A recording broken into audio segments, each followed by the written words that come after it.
สวัสดีครับต้อนรับเข้าสู่สุทธิชัยไลฟ์ครับ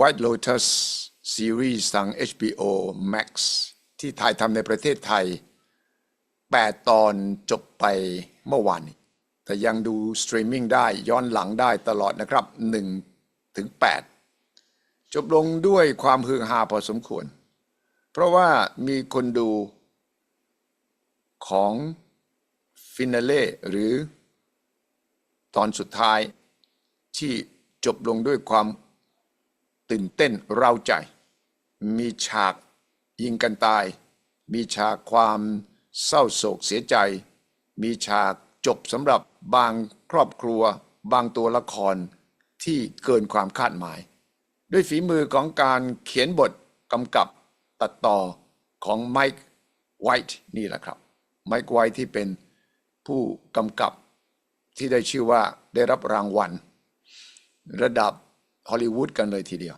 แล้วก็มาถ่ายทำประเทศไทยเกาะสมุยภูเก็ตในกรุงเทพผู้ชมเอพิโซดสุดท้ายของซีซั่น3 6.2 ล้านคนเทียบกับซีซั่น2 4.1 ล้านคนเทียบกับซีซั่น1 2.4 ล้านคนแปลว่าWhite Lotus ที่เป็นซีรีส์ที่กำกับโดยไมค์ไวท์เนี่ยเริ่มซีซั่นแรก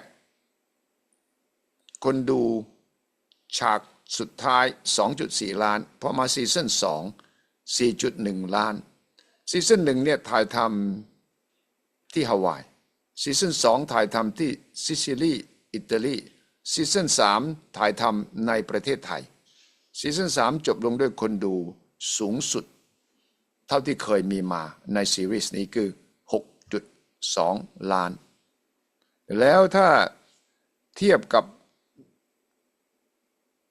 สถิติก่อนหน้านี้นี่ของฟิล์มอัปเดตบอกว่าของเอพิโซดสุดท้ายตอนที่8เนี่ยมีคนดูมากกว่าของตอนที่7ถึง 30% และสูงกว่า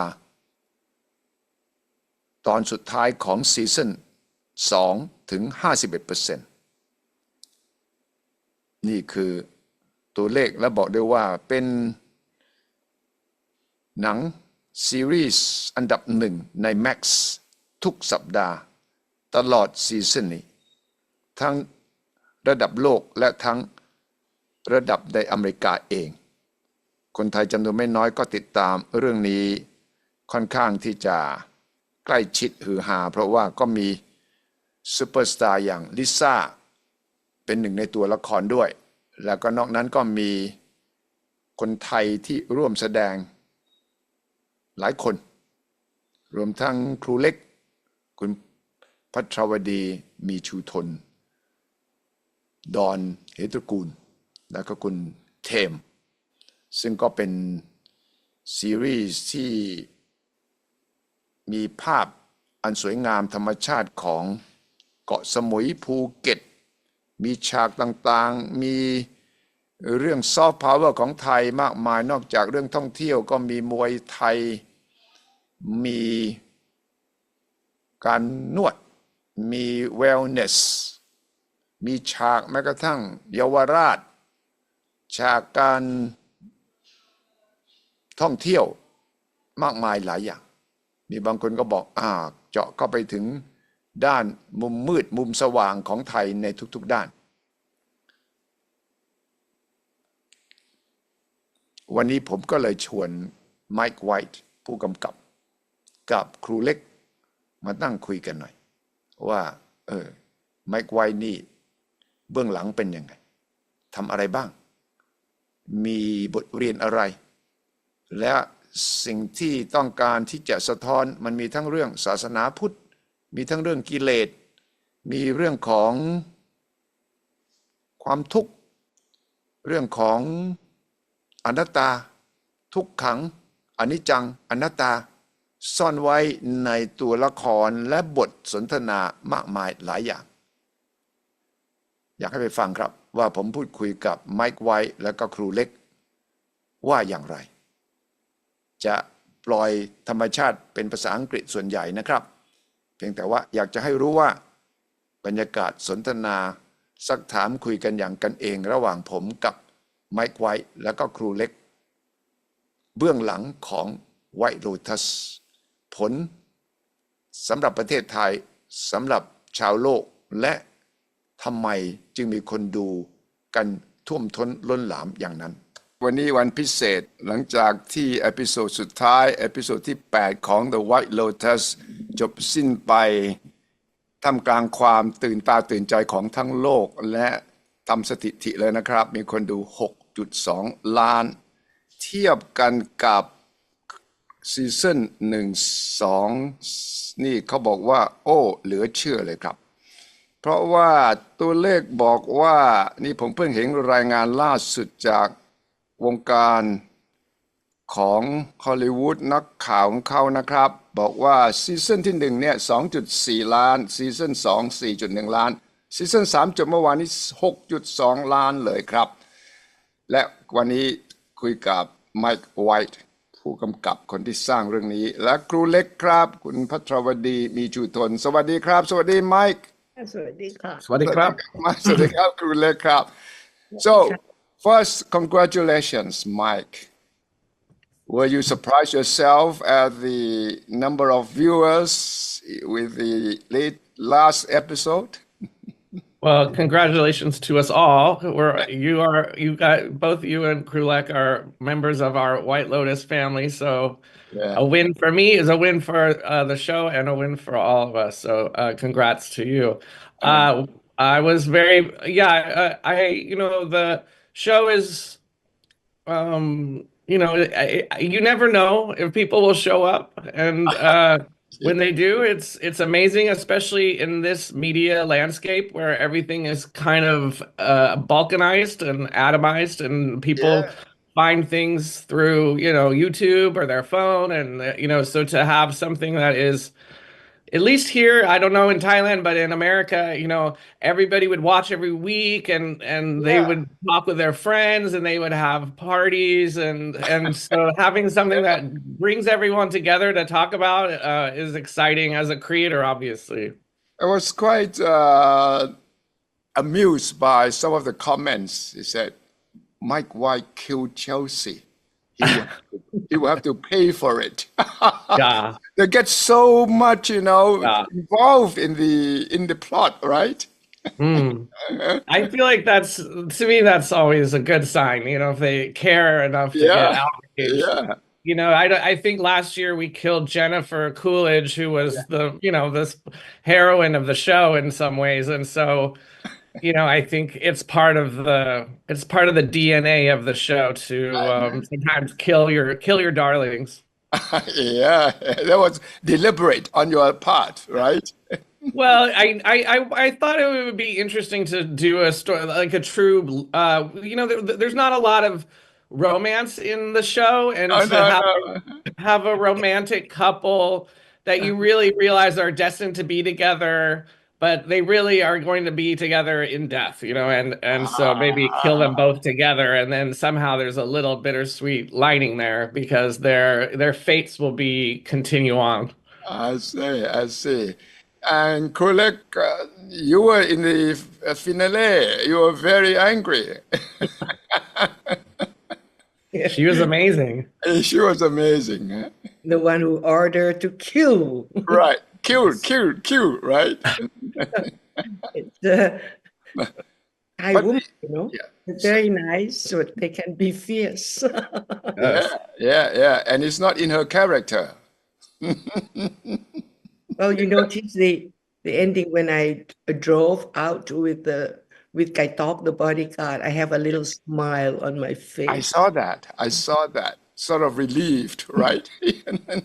Somebody was asking me, was I happy that my husband was dead, so I had all his properties.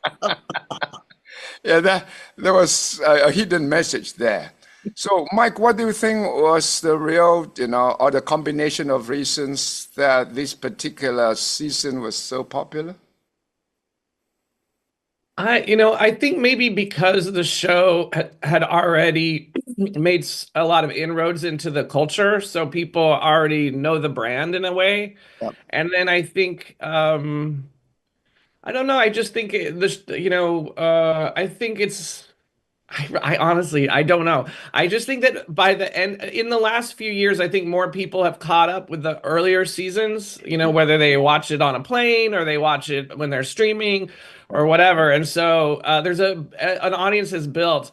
But I think also I think for whatever reason, it became a zeitgeisty show. So each week people would do TikTok videos about it, or Yeah. they would, there's all these different yeah, people, it just kind of captured the imagination of people. And so it became a kind of must watch. So everybody wanted to be in on the conversation. So they would watch it. And that was exciting, obviously, to be a part of, for me. It becomes a must watch. And has Thailand got to do with it, you think? I think Thailand, I think there's a romance to Thailand that we hopefully captured. There's, the kind of I think the landscape and just the beauty of it. And I think everybody, it's so far from America, which is our original audience. And I think the people, of course, know Thailand, but they I don't know, the ways they experience Thailand through other movies or whatever. I think we hopefully, it seems like we got a lot of people excited about Thailand and people who wanted to visit Thailand. And it's actually very funny that the restaurants that, I don't know if you read these articles, but in the UK and America, on the nights that the show would air, nobody could get Thai food because everyone was ordering Thai food for their parties. And the Thai food had went up 25%. So there was definitely Thai, and all these new flights have been from America to Bangkok. There's Bangkok Airways bought 30 new planes to service all the people with the interest, and the hotel bookings have gone up. So certainly something about the show has made people really excited about Thailand. So I feel like that. Then I feel like we did some service in that sense to put a positive light on Thailand and its beauty. Definitely. It has a very good positive impact on tourism and maybe the image of Thailand, but it may be a mixed picture as well, because some people say you dig deep into the dark side of Thailand as well. But I think that's part of the drama, right? What do you think? What do you think that the Thailand factor in this? Oh, absolutely. Especially when you talk about the foreign movies, see Thailand more on the dark side, because I was always offered, to be a part of prostitute or it's like in the movie, Yeah. Money to me is very real. And we are very grateful, for doing this, especially bringing up the Buddhism thoughts. Yeah. It's very important for everybody in the world, to change. This film, this series, White Lotus, is about changing, and it's amazing to see that. It's about morality, it's about greed, it's about impermanence. But I don't know whether Mike deliberately, put the Buddhist theme, or is it just life choices? I understand you spent quite some time before in Thailand just to think about your third season story. Yes. Yeah. Well, we chose Thailand. I had been in Thailand a little bit, but not much, and hadn't traveled around much. And so obviously I felt I needed to get a better sense of the country, even though it's not about local Thai experience as much as it really is about Westerners coming there. I still felt like, to really give it some specificity and authenticity that I needed to stay there. And I've also been interested in Buddhism for many years now, and read Buddha. I've on my own have been studying Buddhism. Wow. And I felt like it would be interesting to kind of use some Buddhist concepts as like sort of organizing principles for how I devise the characters and the situations they're in, and each of the characters are dealing in. It's not necessarily something that everybody can access, but like that was kind of the idea that there's a bit of a Buddhist parables in each of these Yeah. stories. Yeah. And so that kind of inspired the writing of the show. Were you reading books by Thich Nhat Hanh, or the Dalai Yes. Lama? Yes. Yes. So those and others. And yeah, so the show is a little bit about identity and how being too attached to our identity, however we see that, becomes a trap, and how we can lose, how that can create suffering for us. We're too attached to this idea of self, that can bring pain for That was beautiful. That was beautiful, and thank you for giving me that script, because people watching it think that I'm a wise old man now. You are a wise old man.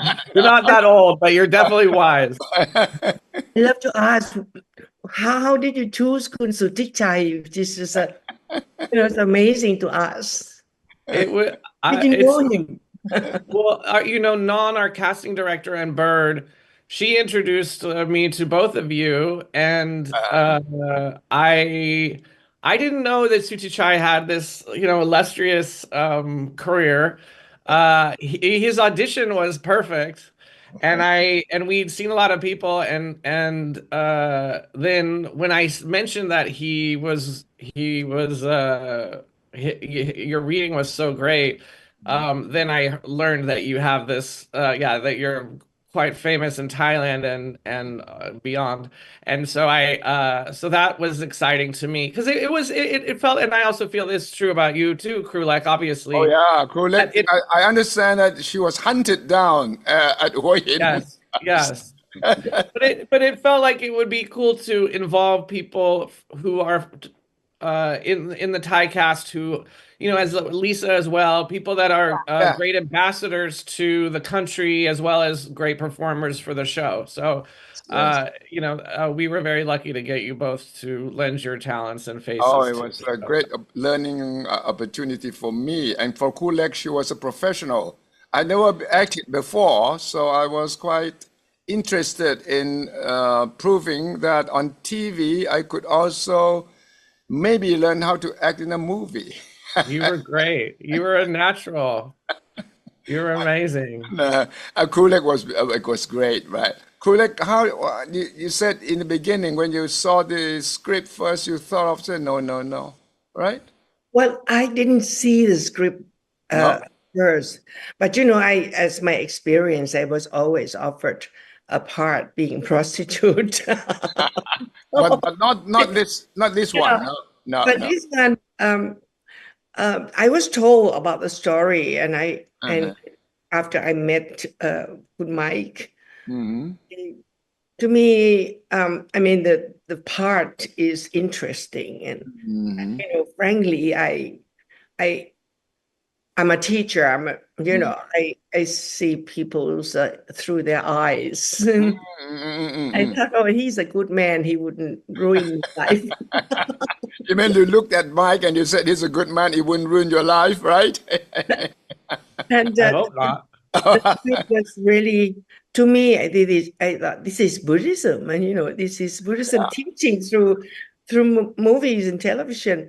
And the great thing, it's a very useful thing that I'm always go for this kind of script. To me, it's quite an honor. And and Mike said one thing, he's going to bring me back. And that's what I was afraid. And he really brought me back. Now every day I'm full of messages, Instagrams, and Yeah. you know, invitations, and Right. so You get a new life. You get a new life after White Lotus. You're gonna have to come back from Hua Hin more often to Right. TikTok. You know, Right. my song, it has been in YouTube for many, about 20 years, and nobody care. And Right. everybody looking at the song, and I think they're singing the song too, you know, which is an old folk music. And I'm glad that the young people now, they appreciate the old things. Right. That's right. So Because of exciting to White hear. Lotus. But then, Mike, of course, Lisa played an important, very outstanding role in this, right? Yes, and she was amazing. She was so easy, and she's very talented. She's a natural actress. She hasn't done, Oh, I don't think, any acting, but she's yeah. just very natural. Hmm. And you know, my concerns about casting her had more to do with just the amount of attention that, you know, comes with her because she's such a international famous person. Right. But she was so easy, and there was no, yeah, it was so uncomplicated, and Mhm. she was just Natural. a, yeah, and Natural. also just a fun, positive presence on set. Easy. She's not like a superstar, you know. She didn't act like a superstar. You know, people say she's just like a little village girl back in her hometown, you know, chatting just like a little innocent girl, right? Yes, but she's also, she can be very she's can be silly and a little mischievous too. So she's fun. It's not, yeah, Yeah. she's very uncomplicated, but she's also a lot of fun. It's she's fun to have on set. She's laughing and light, and she has a great spirit. Yeah, yeah. And crew, like you also close to her during the shooting. Well, we're only in the scene together once. Mm-hmm, We sit and talk a lot, you know, mm-hmm, through lunches and dinners, mm-hmm. and she's amazing, you know. I'm very proud of her. She's Yeah. very polite, Mm-hmm. and with her Thai manners, she's really Yeah, very yeah. good, you know. Mm-hmm, It really touched my heart. And I'm so proud that she's a big star, but she's still keeping mm-hmm, the culture, the manners, you know, and they respect the elderly people, or mm-hmm, you know, the friends around her. mm-hmm, mm-hmm, I'm mm-hmm. so glad that I get to meet her and really feel good about her. Mm-hmm, mm-hmm, mm-hmm. But Mike, the overall Thai cast, you happy about the Thai? Well, absolutely. Yeah, it was obviously you guys and Lisa are, you know, um were great, and I've talked about you, and then Tame and Dom, who play Gaitak and Pornchai in the they were also just so great and Mm-hmm, perfect for their parts, and mm-hmm, great faces, and you know, just great natural actors. mm-hmm, mm-hmm. And also just just in general, like interacting with, like, whether they were extras or had small parts, Yeah. the it was so and we had, you know, obviously had a very big Thai crew. It Oh yeah. was yeah, it felt a big responsibility to do right by Thailand, because the Thai people were doing so right by the show, and they were such incredible Mm-hmm. collaborators in the whole process. The overall Thai team in, you know, production, in acting, in supporting roles, are they, you know, by your standards, are they okay? I mean, I seriously, mean, beyond. I think that was the hardest working crew, and the best crew I've ever worked with. I honestly do. mhm. It was, you know, it was difficult conditions because, as you know, Thailand is very hot. Yeah. We and the show is, you know, a beach show, so we're always in the elements. We're either out on the beach or but like in the sun. And Yeah. also, we were going from night shoot to day shoot to night shoot to day shoot, and it was very hard on the crew. It was hard on all of us, Yeah. and everyone never complain, always just hardworking. They know exactly what they're doing, and a great camaraderie amongst them, Yeah. where everybody, you know, you never see people. You know, this is, you know, as an American, you know, when people get grumpy or irritable, you You feel feel it it. in You feel yeah. it.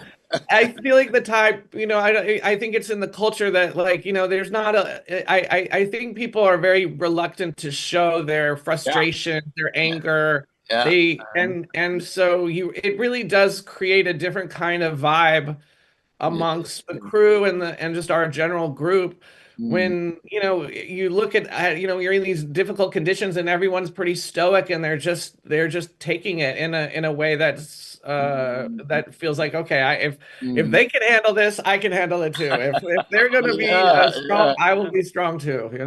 Right.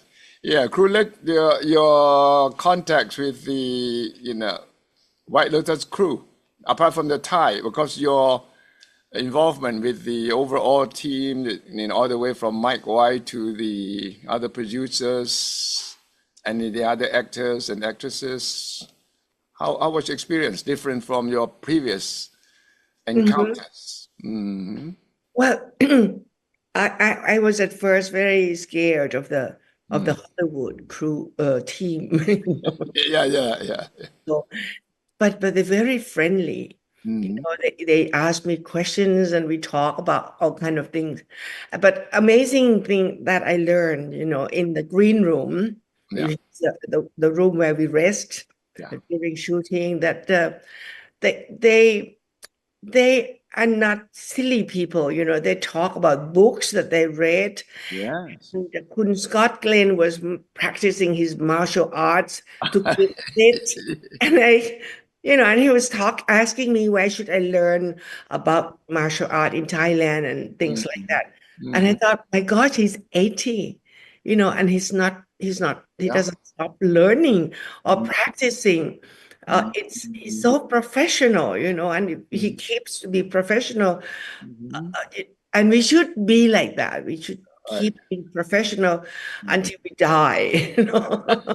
This is something that I learned because in Thailand, acting is more like a fun thing Right. because Right. there's not enough work and it's not in Thailand they call ten kin ram kin, which is Yeah, the Ramkin. whole profession. Yeah. So Yeah. not many people serious about what they're doing, and that's some are, which I really appreciate that. Yeah. So the overall theme of the season 3, Mike, were you trying to put Buddhism, greed, Western habits, Western choices together? Did you succeed? Did I succeed? Well, I feel like you know for me, I feel like I told the story I wanted to tell. How people take it or whether they appreciate it or, that's subjective and it's hard to say. I feel like, considering the success of the show and how many people watched it, I mean, that obviously is a metric to make you feel like, okay, well, this worked for people and people wanted to see it. And as far as like what the message is inside, to me, it was just about, again, identity and, one character who's the father of the family who feels so much pressure to be this, there's, pressure on him from his family. Everybody looks to him. He feels, and he's failed in this way and he's trapped and he doesn't want to reveal his failings Yeah. and is ready to kill his family before he wants to tell them the truth about himself. And then you have the conversely, the story of Walton Goggins, the guy who he didn't have parents, he didn't have anybody wanting anything for him, and in his mind he's a victim. And so he's created this whole story around this victim, being not having that parentage. And so he is also, someone is like has too much pressure and someone who has had nobody wanting anything for him at all.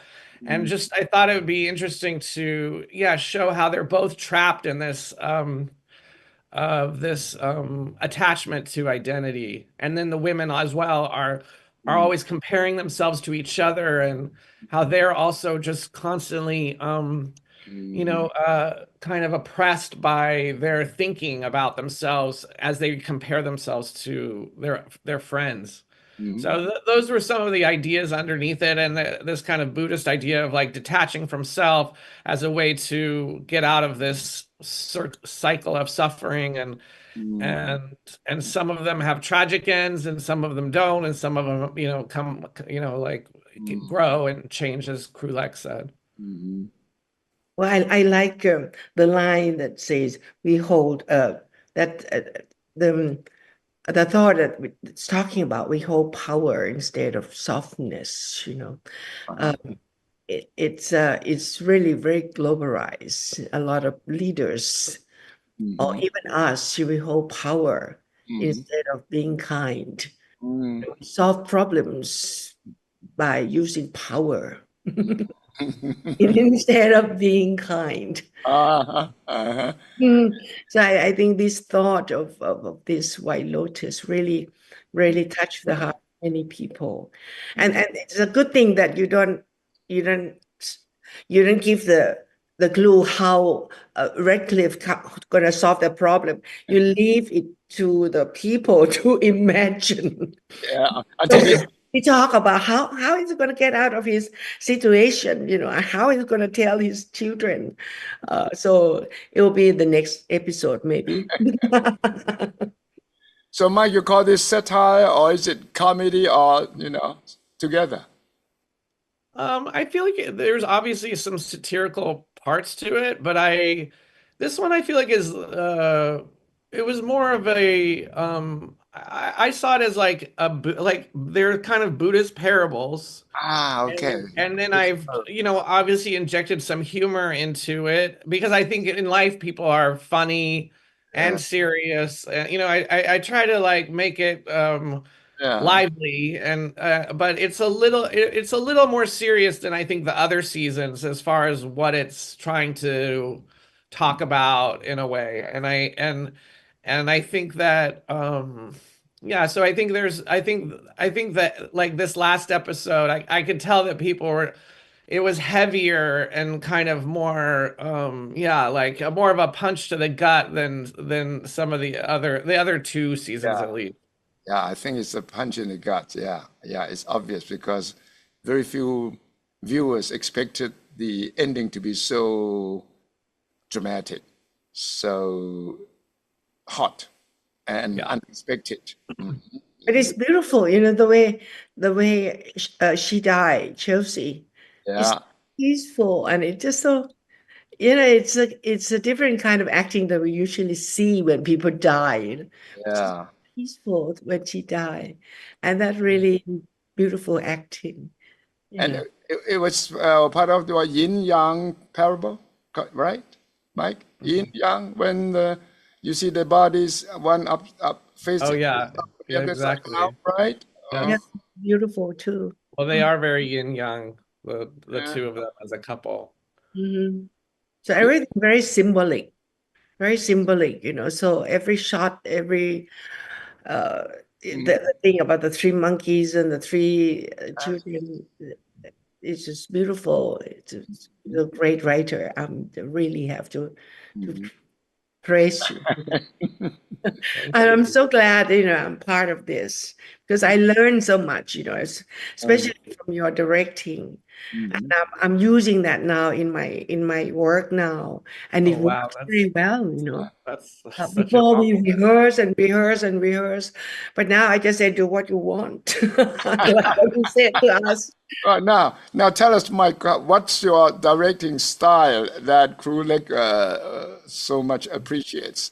You know, directing without directing, You know, I think to me, I think the most important part of it for me is casting, and casting someone who either has the qualities that I'm looking for in the role, or who, you know, I just can tell it gets what it is, and so then once you get the right person, you know, sometimes at the beginning it's kind of like a new instrument where I'll push and poke and see if they can do different things and see what the instrument is.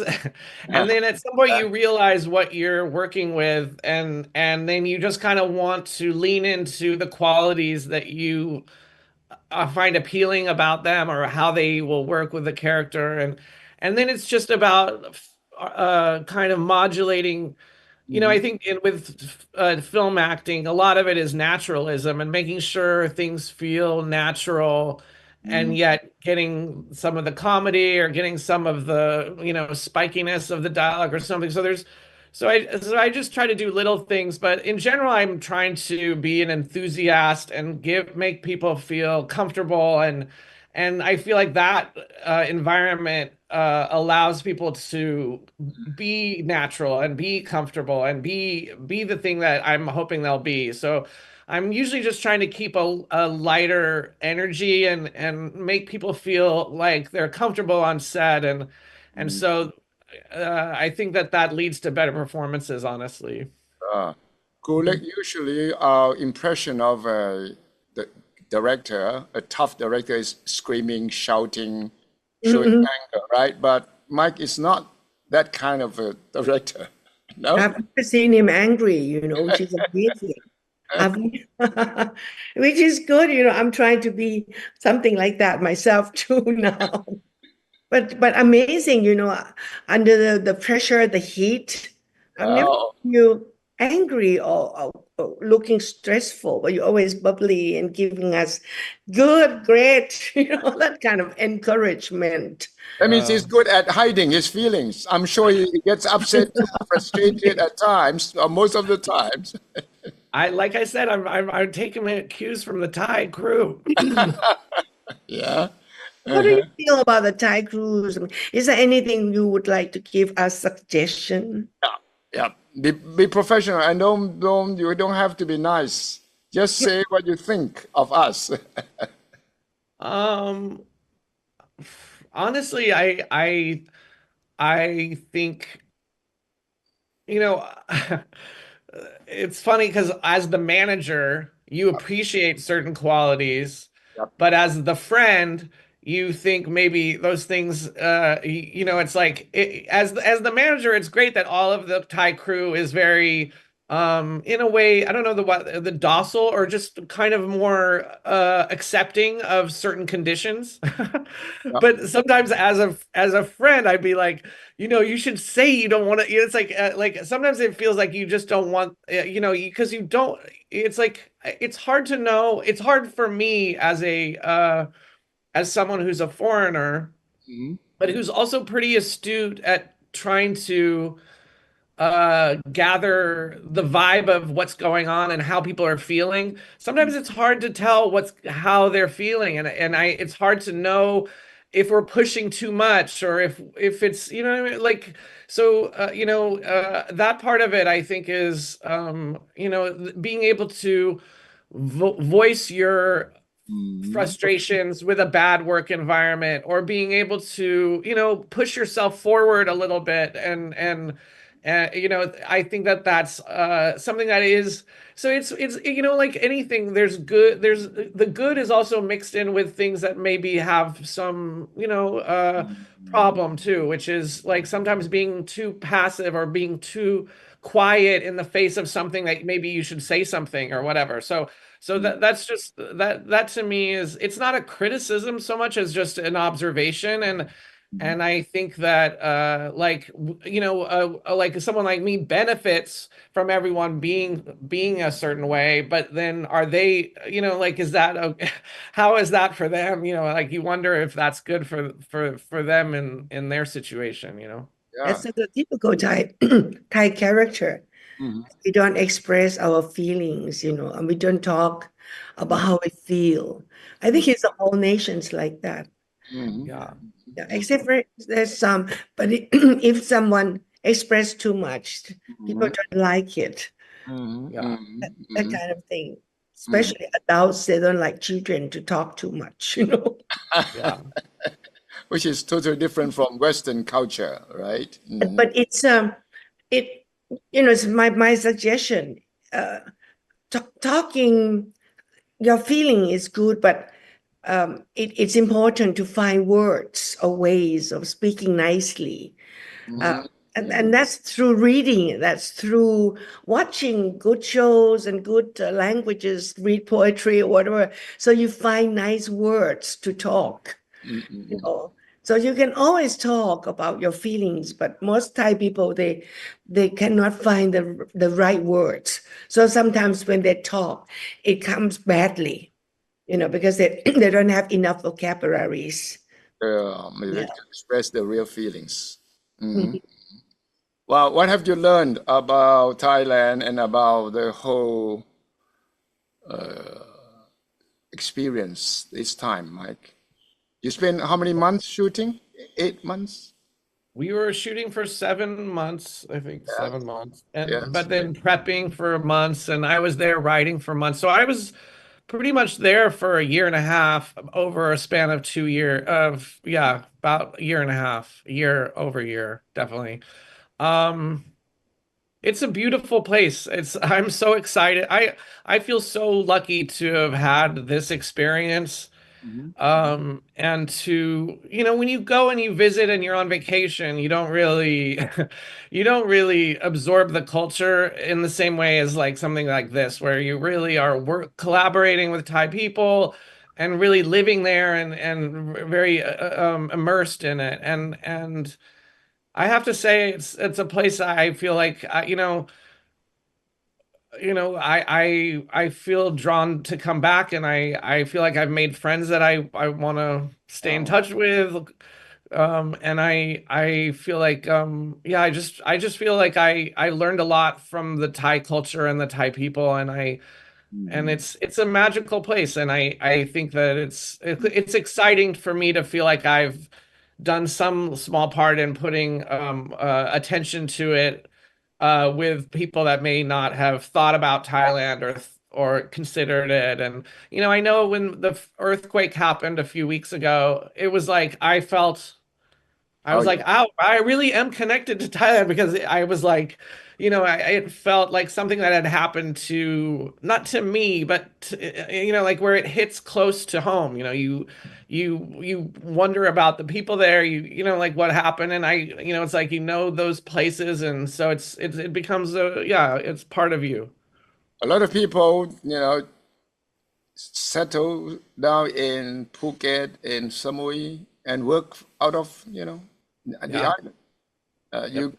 You could be doing anything, but now because of technology, you can work from anywhere. And beautiful place like Samui. I don't know, Hawaii is better than Samui or Phuket. Totally. I mean, they're both islands, but it's a totally different feeling. Hawaii is beautiful too. The weather maybe is a little milder in Hawaii, which I appreciate. I know. One of the critics, sorry, Kulek, go on. I was just saying, during the earthquake, Michelle called me. Oh, She called me, "How are you?" And she was really worried. And I just thought, this is a family, I'm really this touched, is great. Yes. because she's a big star, and she's in New York, and she worries about us, Thailand, and Kulek, and I was really, That's great. yes. One of the critics say that Mike specializes in characters who leave viewers unsure of how to feel about them or about themselves.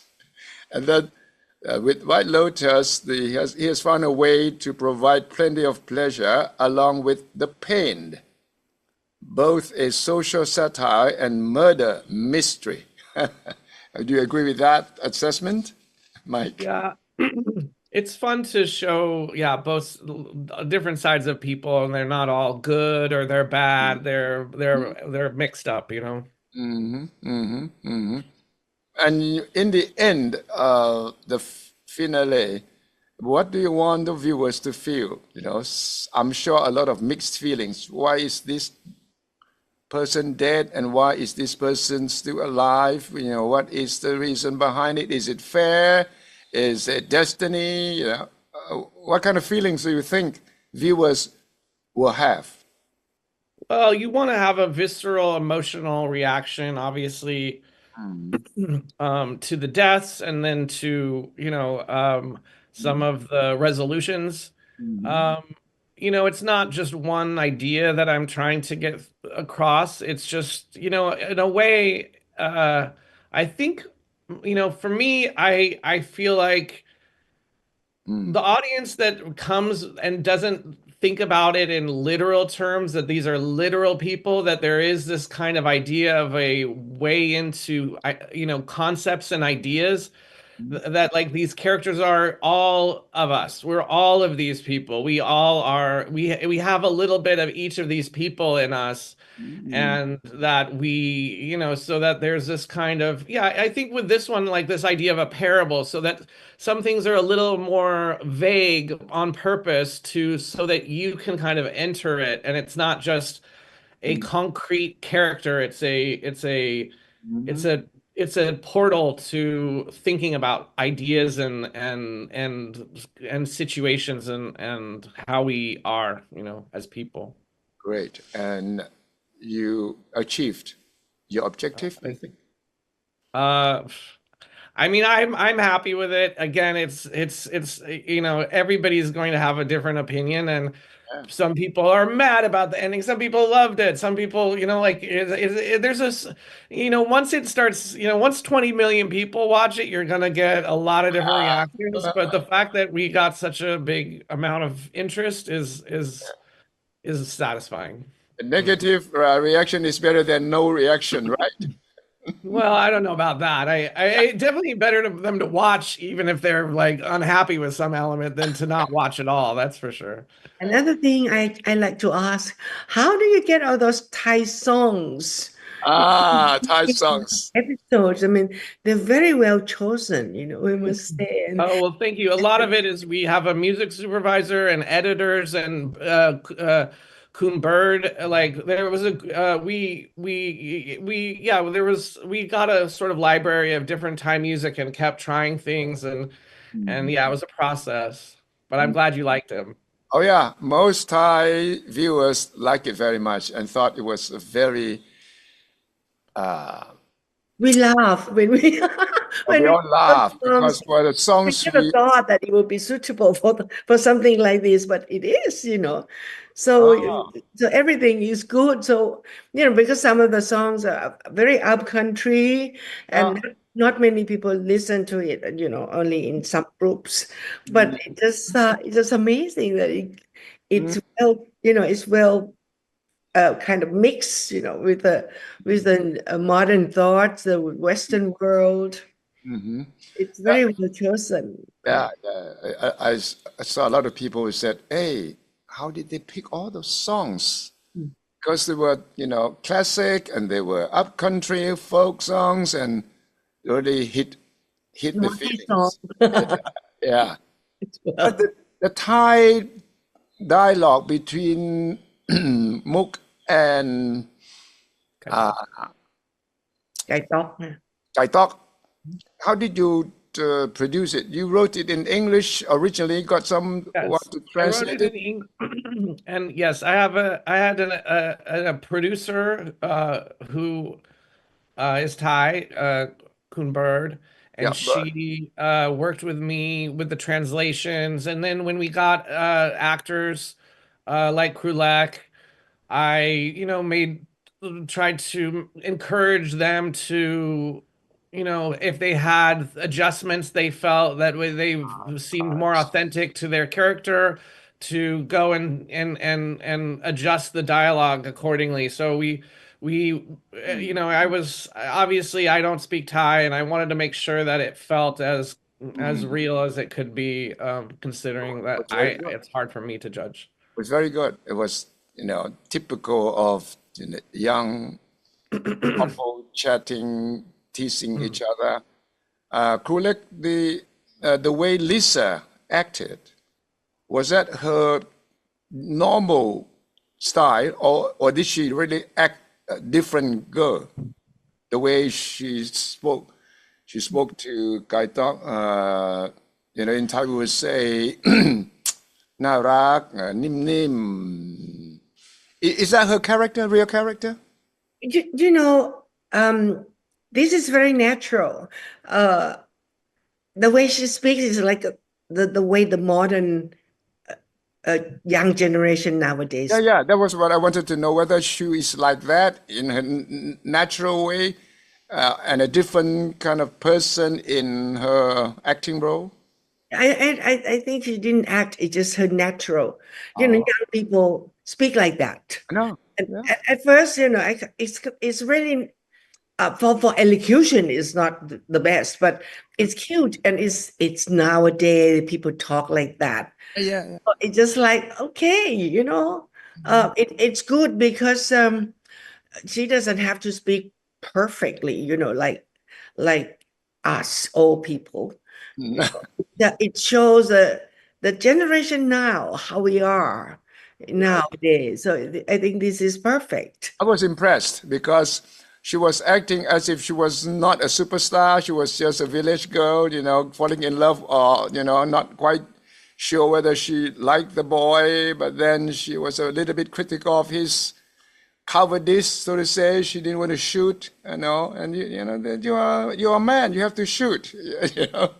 Right. Yeah, but there's one time that Kai Tok is raised in England, so his Thai is not really as good as us. Yeah. And he came, and the scene of the shooting scene, he came and he asked me what happened, but he said it in the kind of translation English. อะไรเกิดขึ้น อะไรเกิดขึ้น อะไรเกิดขึ้น You know, no, I was trying to go along with it, but I thought, no, better cut. You know, you have to say เกิดอะไรขึ้น You know,ไม่ใช่อะไรเกิดขึ้น You know, so Okay. that's funny because I almost laughed, you know, when I heard that. Okay, Mike, last question. The Thai government happy with this so far? You know, I did meet the Prime Minister, and I did a little Q&A in Bangkok with different ministers of the government, and I think they're very happy because Thailand is, like I said, there's a lot of interest in America in terms of tourism, and I just think in general, I just think there's just a lot more awareness about Thailand for whatever reason because of this show. It's very funny, but I think that interest is turning into people wanting to visit, and like, you know, it's like it's gone beyond just the hotels, but like properties, touring, you know, lots of different things. So I would think the government would be happy about that aspect of it. Okay, season 4. Have you decided where it's going to be? No, I don't know. It's gonna be hard to top Thailand, that's for sure. I So, know. I don't It's know. going to be a tough act to follow, but then Yes. we are all happy, and congratulations again. And thank you, Mike, for bringing Thailand into the White Lotus series. Thank you very much. ขอบคุณมากครับ Thank you for doing the show. คุณเล็กครับ สวัสดีครับ Thank you for all the presents you sent to me. There's lots of presents. Thank you so much. Thank you, Mike, and have a great day. Thank you so much. Thank you. ขอบคุณมากครับ คุณเล็กครับ สวัสดีครับ